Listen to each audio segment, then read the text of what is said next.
Dans cette vidéo, je t'explique ce que sont les racines d'une fonction, mais d'abord, générique.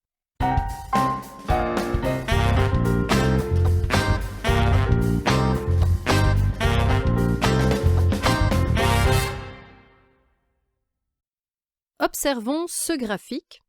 Il coupe l'axe des abscisses en plusieurs points, exactement en 3 points. Ici, ici et là. Les racines, ce sont les abscisses de ces points. Nous avons donc comme racine x égale moins 4, x égale moins 2 et x égale 1. On retiendra donc que graphiquement, une racine qu'on appelle également 0 d'une fonction est l'abscisse d'un point d'intersection du graphique de la fonction avec l'axe des abscisses. Il s'agit uniquement de l'abscisse, pas du point tout entier. Analytiquement, une racine, c'est un réel du domaine de définition dont l'image par la fonction est nulle. Il est important de s'assurer que ce réel fait partie du domaine de définition.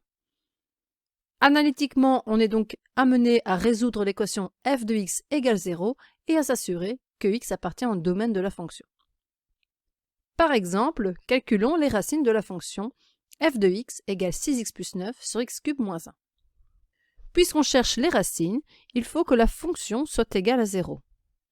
6x plus 9 sur x cube moins 1 égale 0.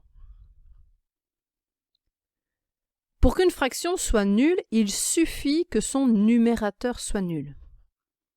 Donc, 6x plus 9 est égal à 0. La solution de cette équation donnera bien la racine. On en déduit que 6x égale moins 9. Et donc que x égale moins 9 sixièmes, qui est égal à moins 3 demi.